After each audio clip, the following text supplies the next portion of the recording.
director of the Greater New York ACSM. And so this conference, in case you didn't know what it was all about, is all about esports. So really the science and application of esports. Like I've been talking with the executive committee. I don't know much about it, really anything about it, but it's happening. And so we should get on board. And I'm excited, I think, as you are, to learn more about it today. So our first speaker is Alex Lopez, who's actually a colleague of mine at New York Tech out in Long Island. Alex is an associate professor of occupational therapy at the New York Institute of Technology and the founder and chief executive officer of Inclusive Sports and Fitness, Inc. And actually, a few weeks ago, I went and visited his facility, and it's honestly unbelievable. And so if you go, Google it, look it up online, and you will be so impressed by the work that he and his team are doing.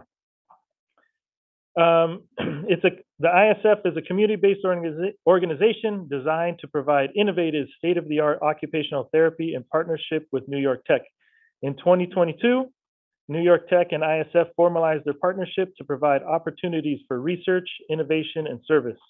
ISF conducts multidisciplinary research programs investigating the social, motor, emotional, and cognitive characteristics and development trajectories of children with autism spectrum disorders and intellectual development disabilities. It has a reputation for providing support and training of new occupational therapists, developing and implementing technology-supported therapeutic interventions, and advancing rehabilitation science. And as much as that was to explain, that is all the wonderful work that Alex is doing. So without further ado, please give a round of applause to Alex Lopez. All right. Thanks, everyone. Okay, so what I'm going to do is I'm hoping that the videos come up because I think a presentation like this requires some sort of visual. So I'm going to talk a little bit about the use of immersive virtual reality, augmented reality, and sometimes, or just gaming in general, and how it can provide a great forum for developing motor skills, developing, elite motor skills for whether it's a child with a disability or a varsity athlete or a college athlete.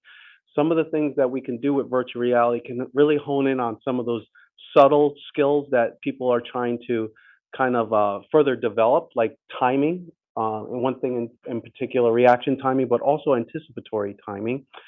We can also work in terms of occluding the vision of an individual and creating virtual environments that require greater precision in movement because you've occluded the vision of the person and only require the proprioceptive and kinesthetic awareness of the individual to move.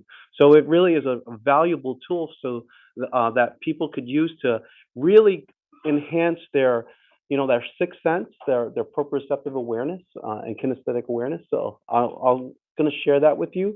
I'm going to just tell you a little bit about my organization in terms of what we do. Our vision is to provide interventions for typical and neurotypical individuals and children with disabilities. So we do research. Our controls are varsity athletes, some college athletes that come to our facility to work on their skills. We do use professional equipment, professional grade equipment. Anyone familiar with the Tough Tread treadmills? They're high-speed treadmills that go up to 31 miles per hour. We have children with autism that are running anywhere between 18 to 24 miles an hour. I have a 9-year-old that can hit speeds of 18 miles an hour at a 10-second interval. So we do have professional grade equipment, which I'm going to share with you in our video. I am, I can't do this alone. So we have a team of neuroscientists, biomechanists, individual PTs, and another range of professionals that really work with us to create technologically based interventions that provide outcomes. And so we're doing everything from VO2 max testing to using force plates on some of our equipment to advance their performance. We have a gentleman, Randy Stout. Dr. Randy Stout is with the New York the College of Osteopathic Medicine. He's a neuroscientist, and he actually is one of the innovators who's created much of the virtual reality gaming systems that we use. You can use commercial, gaming systems to help facilitate what we're doing, but we're working with him to really hone in on some of the issues that our children have that we can address their overall performance, whether it's postural control, whether it's bilateral control of their upper extremities, whether it's proprioception, as I mentioned before, whether it's visual tracking, visual attention skills, a range of skills necessary for performance. Here we have a couple of images of some of the VR interventions that we use. We do use the Oculus Rift and Oculus Quest also. The Rift is a tethered system. It's, you hook it up to a high-grade gaming computer so that you can get the highest performance and clarity. But we're using the Oculus, which is you can purchase it at Best Buy. I think it's like $300 or $400 you can get, and you can use the existing games and integrate them into some of the activities that you do with individuals.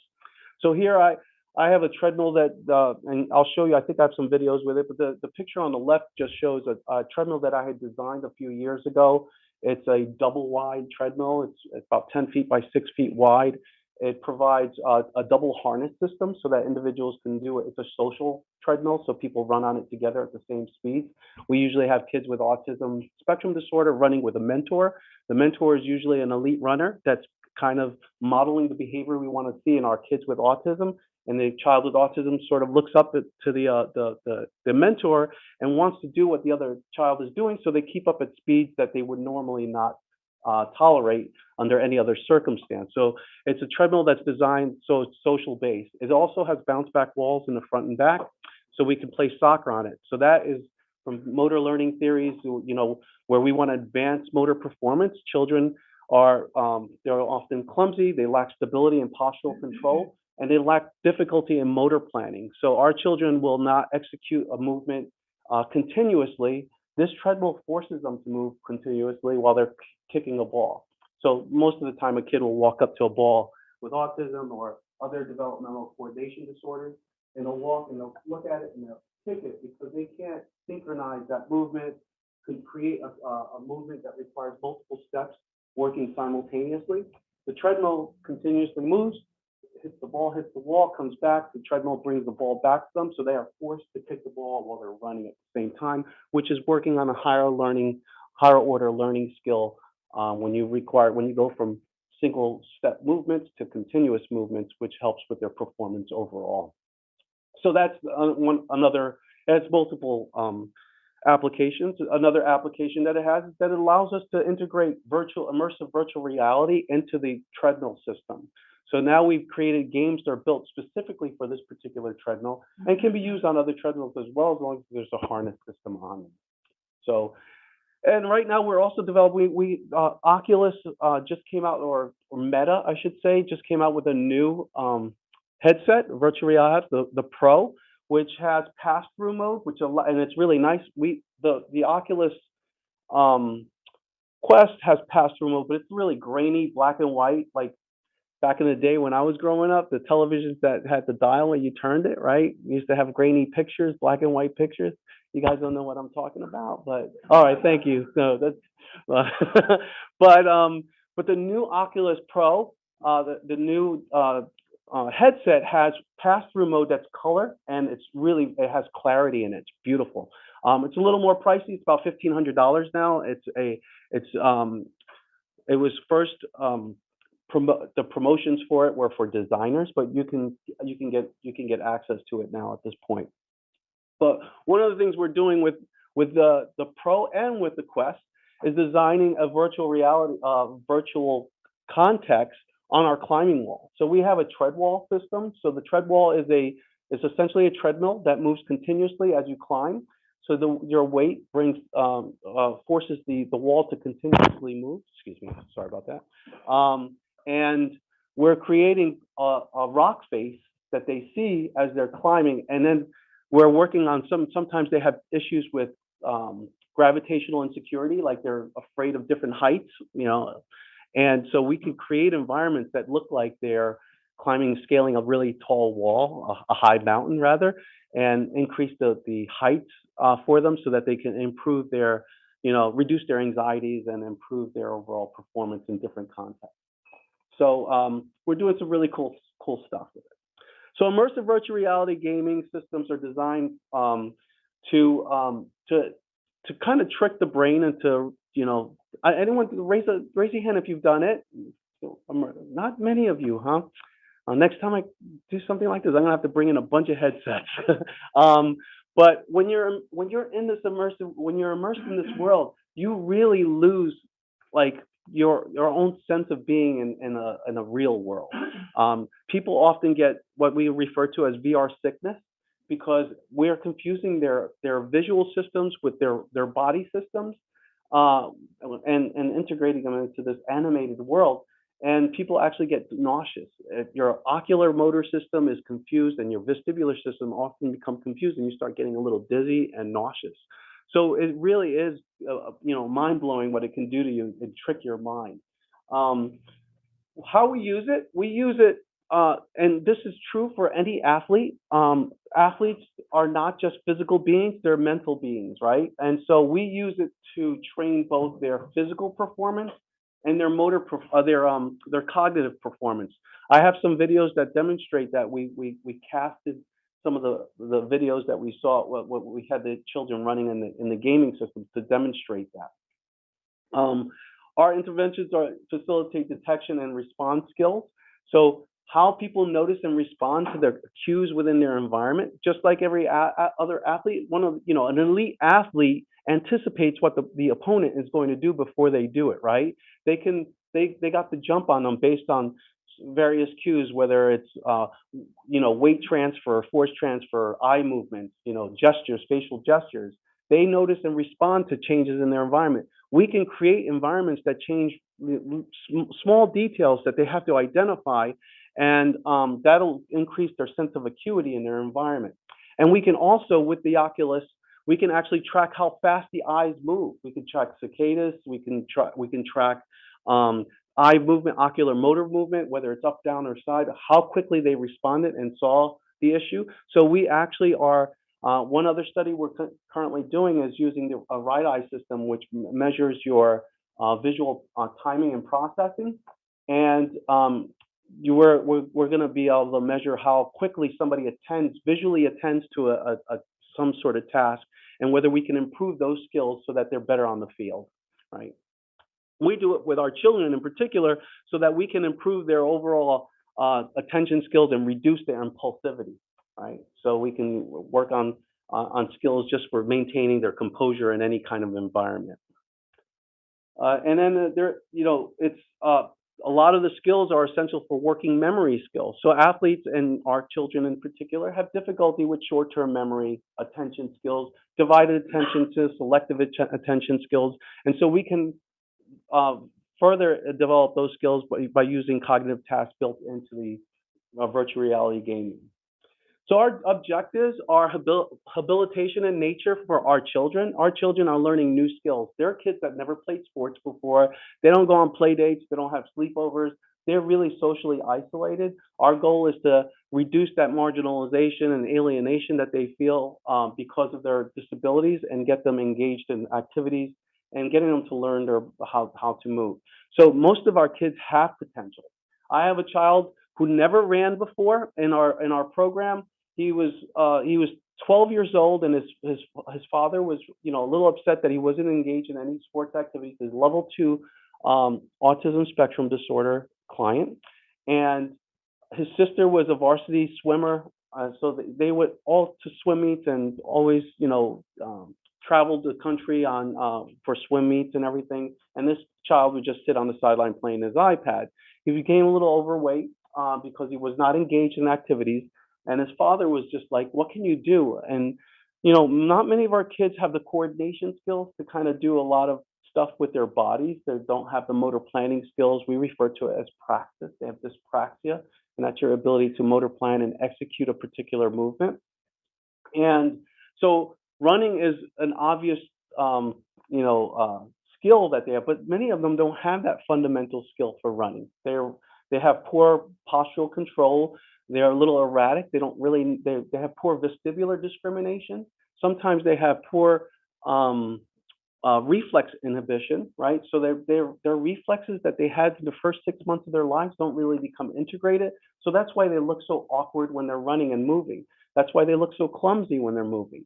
So much of that development is sort of you know sort of it's delayed, for lack of a better word. It's delayed, but they actually have the potential given the right activities and opportunities.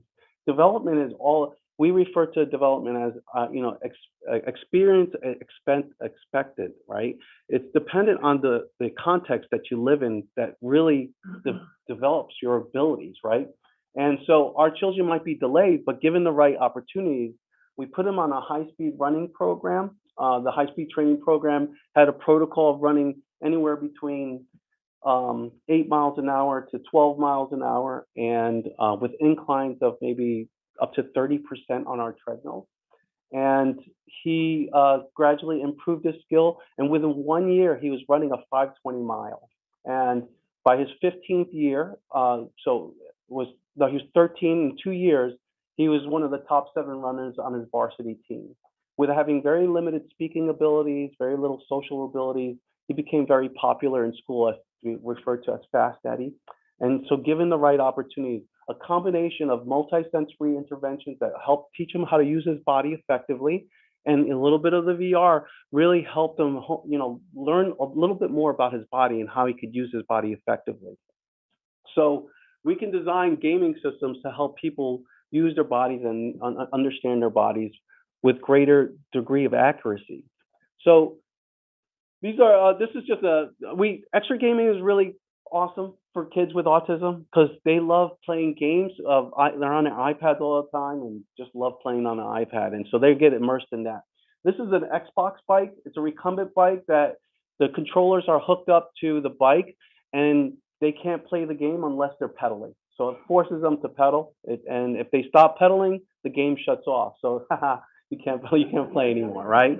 So that's a form of gaming that we use. It's a non-immersive environment. So Xbox and PlayStation gaming are non-immersive, right? But they are really thoroughly engaged in that process because they love gaming, right? So we can have a kid. I'm going to talk a little bit about flow. You're probably familiar with the psychological concept of the flow, but it's we can have kids playing on the Xbox bike. We can increase the resistance on the bike, and they could be sweating and not even realize it because they're playing their video game. So kind of a cool way to get them going. Our other bikes here on the top left are it's a SPV gaming system. Each of the bikes is hooked up to a gaming computer, and their avatar on the screen, it goes faster or slower based on their performance. So there's a number of different environments that we use. We can do across the world environments, but they could also become spaceships and fly and race each other in spaceships. So it's a really cool way to get them motivated. When they get on the bikes, I'm cheering them on and telling them, so and so is losing and you're a loser and stuff like that. And yes, I tell parents, your child's not special unless they perform like they're special. So I'm kind of hard on them when I push them. I take my time with that. I have to get to know them, but I will push them. And it's a really great gaming system. Again, they get immersed in that gaming and they really enjoy it. So these are the 3 different types of gaming systems that you might work with. Immersive virtual reality is where you can't see your environment, and augmented virtual reality is where you do see your environment. That pass-through mode that you might have, where you could see everyone in your environment, but things appear to you 3-dimensionally, which is really really cool because it's sort of like the Matrix. You see the Matrix, the movie, where they're kind of touching things. That's actually what happens when you have these headsets on. And the picture below has we work on social skills with some of our kids. So he's wearing Google glasses, and with those Google glasses, we're teaching him how to respond socially to other kids. The software built into the glasses creates emojis. Our children have difficulty with understanding verbal cues, or non-verbal cues, I should say, facial expressions, and understanding social reciprocity, giving back between social interaction with individuals with autism is one of the diagnostic criteria for autism spectrum disorder. And so these glasses, I should say, actually have an image of a emoji, like a happy face, sad face, excited face, based on the facial recognition that they're getting from the other individual. So it teaches them social skills. So the technology is really, really crazy when you think about what you can do with them. So when we think about neuroplasticity, this is something that autism spectrum disorder is a connecting disorder, a network disorder of some sorts. And so some of the kids have difficulty processing multiple bits of information, sensory information simultaneously. And so the same can be said about virtually everything that we do. How well we perform is based on how much information processing we can do. And so when I look at children and even athletes with in regard to performance, I'm thinking about how their brain is interpreting the information. What every new experience is a new synaptic connection that is being made. Every new activity that you do is a new is new brain activity that's really changing the actual structure of the brain once you've really learned that skill set. So when we train the kids in our facility, we try to create a lot of variability. We try to create activities within the gaming systems that we do and the activities within the facility that are closely related but different, so that we can allow the child to create some sort of sprouting in the brain, that collateral sprouting in the brain that will help them learn and transfer new skills. So it's about I say we're not treating the child. I mean, we are, because we're client-centered or whatever, but we're treating the brain. So activities, we have to think, how can we change overall performance? And what we're doing is trying to change the brain performance overall. So let's move into how we do that. And this is pretty much a little redundant from what I've been saying. And a little more information. One of the things that I like about the use of technology is that you can introduce multiple types of sensory information simultaneously. So the more data that you can take in simultaneously, the faster your brain processes information. So the more challenging. So in motor learning, we go from simple to more complex, right? Our brain learns new activities. You start off with simple steps, then you move on to multiple steps, and then you make it even more complicated. And so what we try to introduce in the interventions that we do is create more sensory experiences that require multiple, subconscious brain centers to start firing together simultaneously, right? Working on that networking system. And this idea of what's referred to a temporal binding window, is that children with autism have difficulty processing visual and auditory stimulation simultaneously. And this is true of any new task that you learn. If anyone has learned how to play golf for the first time, or any sport that you've tried for the first time, someone's giving you instructions about how to stand, what your posture should look like, right? How you address the ball, how you your backswing, and then your follow through, right? And you go through all those, you say those instructions, and you're visualizing them in your head, and you're trying to do them with your body, and it looks really awkward. You hit the ball, you slice the ball, you shank the ball, right? Because you're trying to think about all that information, that sensory information simultaneously, and you look terrible when you're doing it, right? It's with experience, with doing it over and over again, that you start developing the skill set. And so what we try to do is create virtual environments as well as real environments to help facilitate that, so that the brain becomes hardwired to learn that skill set. So we can, this is also redundant, but the key is about, I look at things from a multi-sensory experience standpoint. So we use devices that on the body. I have a bunch of pictures that demonstrate this in videos. We use whole body vibration plates. We have a 6-foot whole body vibration plate. We don't use it for strengthening, for circulation. We use it for sensory experiences. They're upward moving. They don't oscillate, so they provide vestibular stimulation to the balance systems. The higher frequency you put it on, they actually feel dizzy when they're doing it. But we see, we have a timing system that we use. We have them play a video game where they listen to a sound and they have to match the sound with a clap, and it measures their contact to the sound to the millisecond. And when we just do them clapping and listening to the sound, they have a lot of accuracy in that movement. When we ask them to look at the video game and play the video game, which advances the player as they make contact, their scores diminish. They start coming down lower and lower. And then when we put them on, the whole body vibration plate has nothing to do really with the gaming system and the sounds and what they're doing with their body. But the moment we put them on the whole body vibration plate, their scores diminish even more so, right? And it's because they're processing that extrasensory information, and it's throwing them off a little bit. It's multiple things that they have to think about at the same time. And so the vibration has nothing to do with their performance on screen and with the sound, but the vestibular and proprioceptive feedback they get from the system reduces their performance. So so what we do is we introduce things, one thing at a time, and then we try to bring them all together, and we actually see improvements in their performance. So getting into the use of virtual reality. Here we have a young man who is on a Vertimax. The Vertimax is great. It's a great jump trainer. Stephen Curry trains with the Vertimax, right? It's a great resistance trainer. You can have up to 8 people on that trainer with resistance. If you put it in the center of the room, you can have people running in all different directions. We had this young man on playing a gaming system called it's a new name because it's created by us at NYIT. I forget what Pixelplex or something like that. We have little neurons that are astrocytes that are flying your way, and you have to reach for them as you're doing squats. So the child, the adult, this is a young a PT student actually, who's got a Vertimax. He's got all these bungees on his body that's providing resistance training, but it's not all about resistance training for us.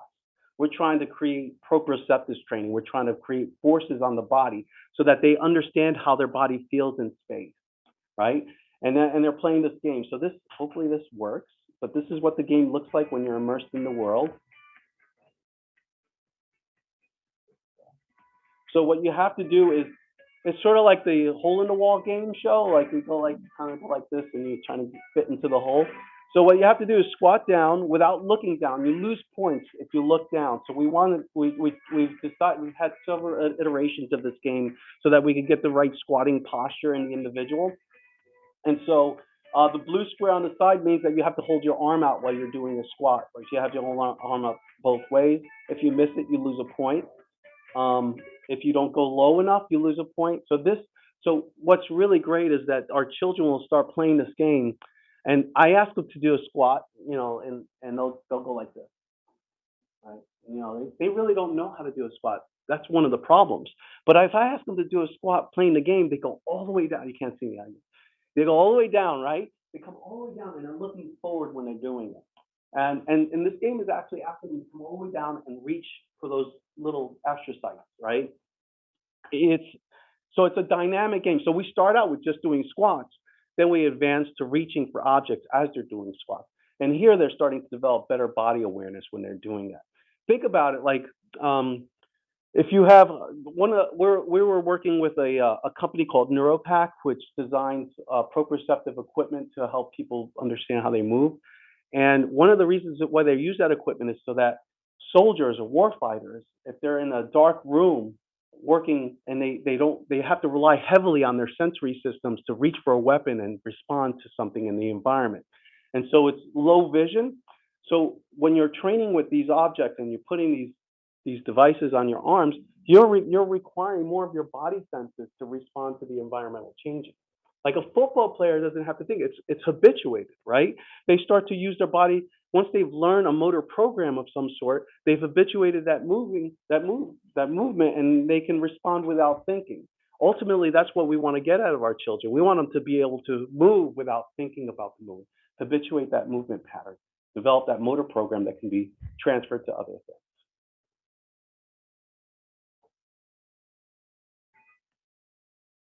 So we look at all the senses and how the senses can be addressed. And so our designing of our games, like we have a treadmill game where there are little bubbles that I think I may have it. I'm not sure if I have it on here, but it's a bubble that comes at your head, right? And we're working on head control.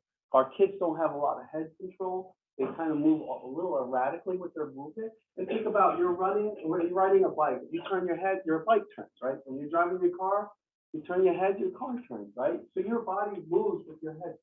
And our children can't learn how to ride bikes. When they run, they don't run a straight line, right? They run a little bit erratically. And so we developed a gaming system that has them running on the treadmill and using their head to control their head movement so that they have better awareness of their head, create better vestibular discrimination, understanding their body against gravity a little bit better, and better postural awareness. And so that's another way we address some of their problems as they're running and learning that very fundamental skill for play. So these are just some of the examples, some of the senses that we and how we look at their abilities. And then again, proprioception.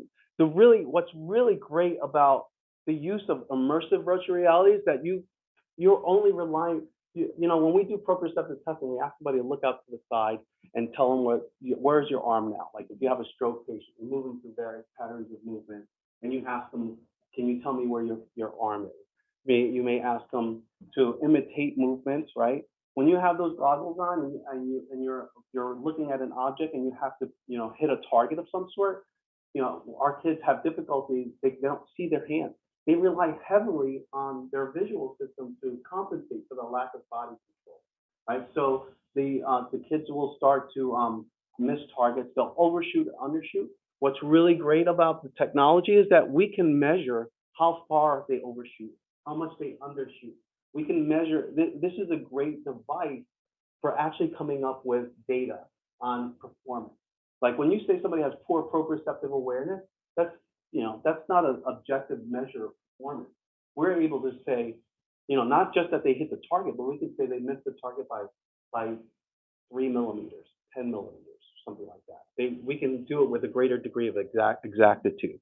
And so we're looking at the entire body and how it moves and from proprioceptive systems. And so how do we do that? We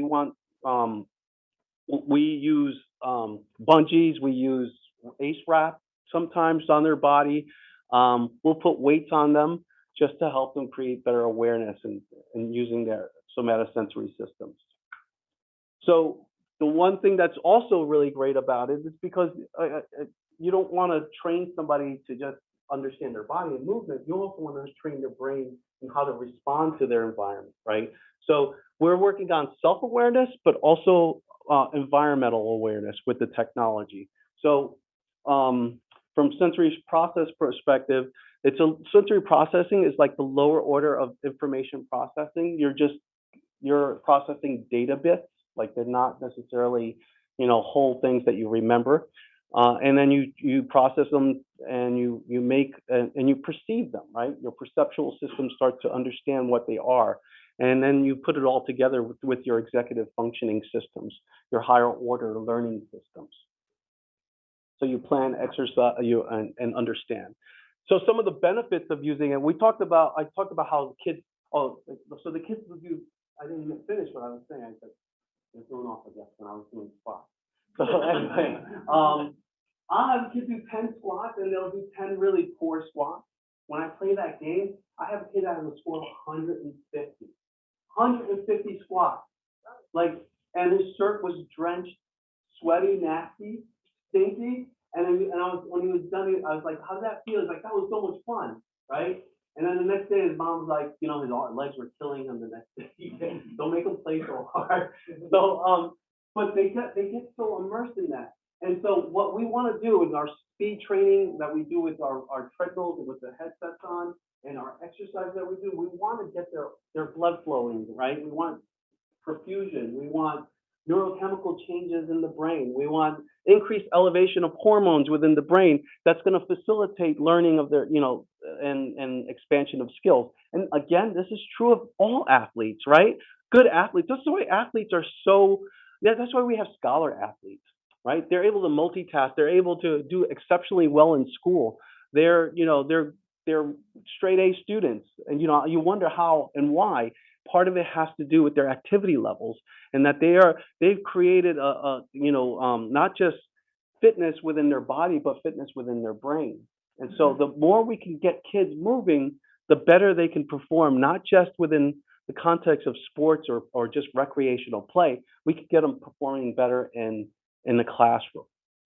And so What we want to do is we just want to keep them moving, and we can do that with immersive technology. So some of the things that we can do is that we can create environments that challenge them in ways that we couldn't otherwise do. Sometimes when you do agility drills are not real for the most part if you're doing with one athlete, right? You have cones out, they run in a cone, they do all sorts of splits, they'll do all sorts of activities with a cone, right? But they're not real. They're not anticipating what's happening.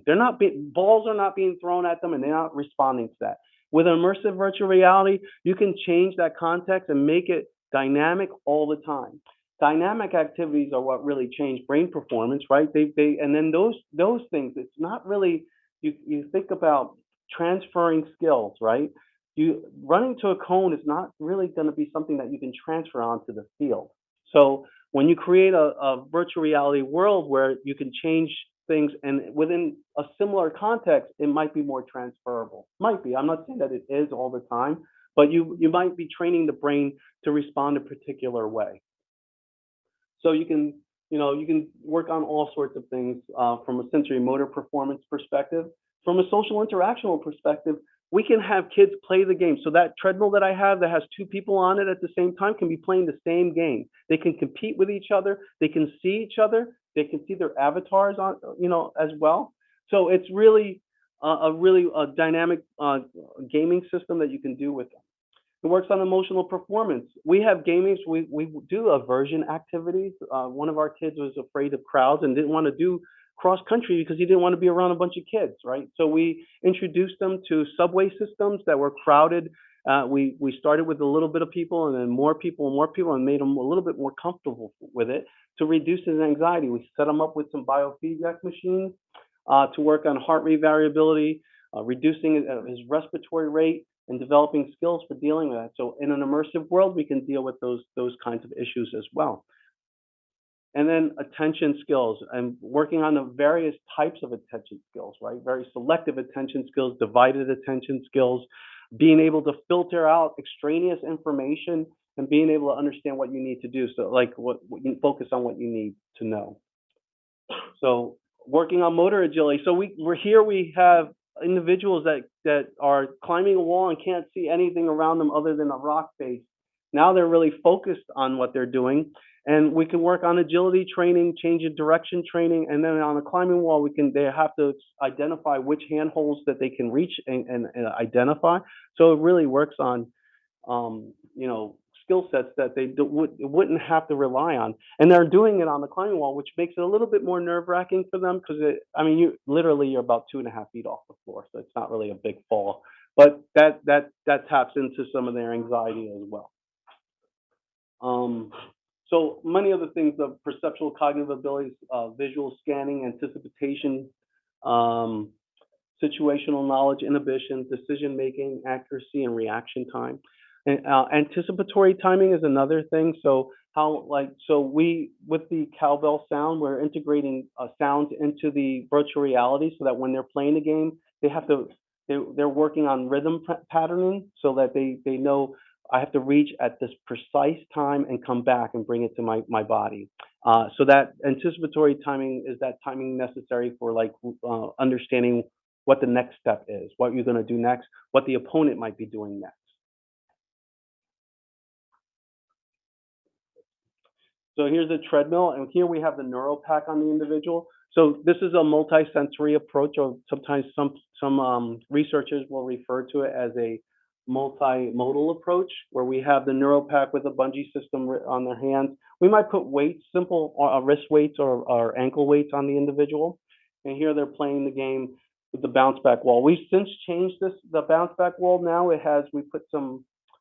we painted it, put some projection wall painting on it, and we put a short throw laser projector on it. So now we can put augmented reality gaming on the actual back wall now. So it's kind of cool.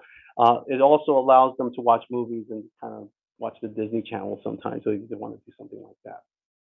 But again, they're able to react to cues, respond to cues, and what's really great, again, we can measure their performance. We're a data-driven facility. We try to measure virtually everything we can measure to demonstrate performance. When our kids come in, they're given heart rate monitors that are scanned. Yeah, and as they perform, their heart rate is measured, and they scan them out, and the email goes directly to their families, letting them know how they performed for that day. And their parents are supposed to have discussions with them on whether or not they reached their goals for that day. So we're very data driven in our facility. Well, this video. So this is just demonstrates a child playing virtual reality gaming on the treadmill. Oh no, not available. No. Okay, well, that's how that goes. So, hopefully the other ones work. So when we talk about 4D, sometimes you've probably gone on Disney and they talk about 4D experience when you get wet with stuff and stuff touches you. 4D is a physics perspective of time. And so what we find is that our kids get immersed in the gaming system and forget about time. So, you know, my children, when they were younger, my son used to play Xbox, and he'd be in the playroom, and he would come up for dinner, and I'd call him 5, 6, 7 times, and he wouldn't come up, and he just got caught up in the gaming system. He was in this idea of flow. It's temporal orientation or perception of time. And when you're in something that you really love doing, you get lost in the moment, right? You're on a date with somebody, having a great time. It's like you forget how long it's like, wow, it's already 11 o'clock, right? You're on a date with someone you don't like, man, right? You just you don't enjoy yourself, right? Because you're not immersed in that life, and you're not like in that flow of things. So flow is a subjective state, so a psychological state which occurs when one is totally involved in an activity. Flow occurs when a person is performing an activity is fully immersed in a feeling and concentrated focus and enjoyment in the process of the activity. And there are brain centers that are identified that are related to flow, right? So, and so an athlete that has that kind of focus, that has that kind of like drive, the motivation, is going to be immersed in flow. And so when we have found an alternative for kids with our kids with autism spectrum disorder to find a way to get them engaged in that flow, and that's through technology-based intervention. So some of the flow characteristics: fusion of action and consciousness. Several aspects of the task are executed in an automatic way, so it produces automaticity, the habituated process. You get so caught up, you don't remember that you're doing it, and you do it with skill, right? High focus and concentration, person is fully engaged. Reduced self-reflection, absence of worry and forgetting, right? And when you're caught up in the moment, you're not worried about the crowd. You're not worried about what to do next. You're really in there in the moment and enjoying the moment. Those are the athletes that really, the crowd's going crazy and the crowd's not really there because they are feeling it right now. It's all about them and what they're doing right now. Being in control, locus of control, right? Individuals who will have understanding, that are immersed in loving what they're doing, are not worried about external issues, right? Their failure will not be accounted for by the crowd screaming at them, their coach yelling at them, the things, any extraneous things. It's the person that doesn't say, I got a bad grade on my test because my teacher's bad. It's the person that says, I got a bad grade on my test because I didn't do so well and I didn't study enough or whatever. So that's more of an internal locus of control. That control is there when you're in this flow state. You have clear goals, feedback. Feedback monitoring really happens at more of a subconscious level, right? One of the things that our kids have difficulty with is knowledge of performance and knowledge of outcome, right? They don't really, you tell them how to do, so you ask them to do something and they do it and they don't really know what they did wrong, right? An athlete that has difficulty understanding what they're doing wrong doesn't have enough self-awareness or body awareness to correct it. When you're in flow though and you're performing, you really don't rely on any of that because you've actually developed a really firm motor program that like from repetition, 1,000 shots or whatever it is that you did to be engaged in the moment and enjoying the moment. So that's really great. Autolytic properties, a person has rewarding properties within our brains. There's within just next to the pons region of the brain. There's an area of the brain. I think it's the locus accumbens. There's an area that says it's a liking and wanting center of the brain that fires during this process of flow. And so, when an individual is caught up in the moment, they just perform and with with greatness. So, change in experience of time, we mentioned that already, and a balance between skills and tasks are challenged. The person's knowledge and skills allow optimal performance. And so they can focus on what needs to be done in the moment, not necessarily what's, like every aspect of what needs to be done, right? It's like a pitch being thrown your way. As that ball increases in velocity, and they can make adjustments in the moment because they know they're engaged in something that they really want and know, and they have that motor program built into them so they can make a slight adjustment in that moment. So flow is really important. Another thing that's important from a sensory perspective is the individual's arousal levels, right? We can increase their arousal levels with gaming systems by changing the activity levels of the gaming system, how difficult it is, how easy it gets, to allow for changing states of arousal so that an individual can maintain a certain level of attention. So we want an optimal range of arousal so that they can be focused on what they're doing. Any kind of reduction of time or sedentary, like right now, you guys, it's 9 o'clock, 9:30 in the morning. Oh no, sorry, 10:15. Look at that flow. Anyway, it's 10:15 in the morning, and you guys just had something to eat, and it's Saturday. No one wants to be here, right? So I mean, you want to be here. I'm sorry. You all want to be here, but you're tired, right? It's hard to get engaged. The arousal level diminishes over time. I'm not doing enough to make you like excited, right? So the gaming system should have high arousal states, and then it should present itself with attention states where it allows them to think about what they're doing, and then high arousal again. So the game shouldn't have high arousal all the time. It has to give the brain an ability to kind of, create a readiness for learning. And so we go from arousal states in hard gaming to a little bit easier about learning something. So we might put some computational structures in the game so that they had to do simple addition and subtraction, multiplication in the games, so that thinking is happening while they're moving. And then you can only do that for a short time because your attention is limited. And so we can increase the arousal state again. So changing the game dynamics. It's really hard to do that in everyday activities, but within the gaming system, it's easier to do that. Yeah. Oh, okay. Oh, I should. I'm going to move on to demonstrating some of the game. Hopefully, the videos come up. This one. Here's the child playing. Oh, that one worked. Here he's playing a virtual reality game on our treadmill. You go faster. And then we can increase the speed. Sometimes we'll start out with just walking, a walking speed of maybe 3.6 miles per hour to 5 miles per hour. And some of the kids will do 7, 8 miles an hour on some of the games that we have.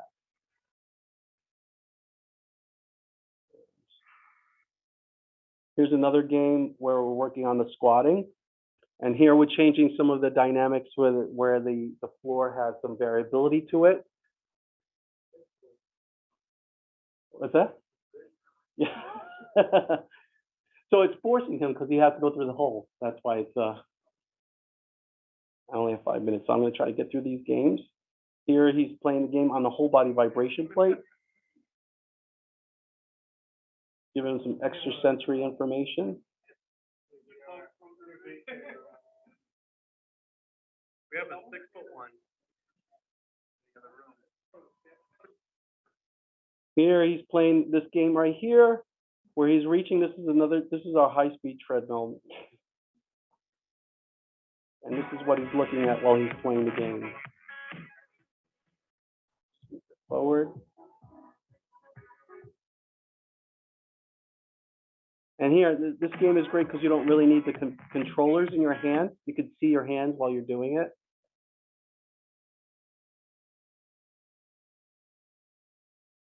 And like I said, we can change the colors, create computations, words and different actions to increase the level of performance and thinking ability. And then here, this is where we're doing biofeedback. sort of an aversion type of approach with dealing with children that have anxiety issues using immersive virtual reality. In this particular case, we use real life imagery, three-dimensional imagery, where he's in an environment, and so that it looks real. It's three-dimensional. He can turn around and see people walking behind him and things like that. So another great modality for it. So I know that I have 5 minutes, so I'll end there. I apologize for that. So thank you.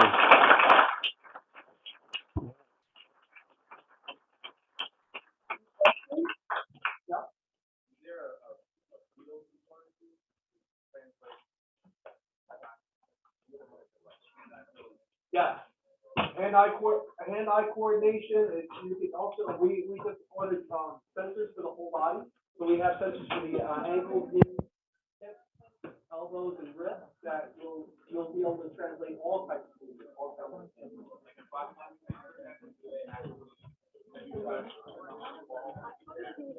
Yeah, so they can see the handhold with the environment. Oh. I have one more question. Yeah. Is there an attention span component to it? There's a huge attention span component, because what we do is we integrate some of the stuff that they do in the sewer, and some of we'll actually after their homework actually, they take some of their homework and make that challenging for them as well. So there's learning components, there's attention components. How do you guys decide what tool to use with? Oh, thank you. How do you guys decide what tool to use with each student or each child?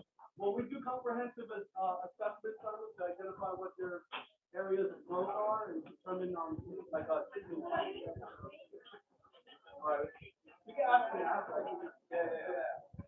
come up to you. Would it be possible to develop a game to teach children with autism boxing? And if so, would they be able to translate the skills they develop to the real world, or can they only produce these skills in the virtual world? We actually have a boxing game. We use the market games that are on there. There's Apollo and Box VR that we use, but we actually have gaming boxing gloves that they put on with the unit, and then we want to give them that sensory experience. So we'll put a boxing bag in front of them, and they'll actually hit the bag, a real world bag, while playing the game.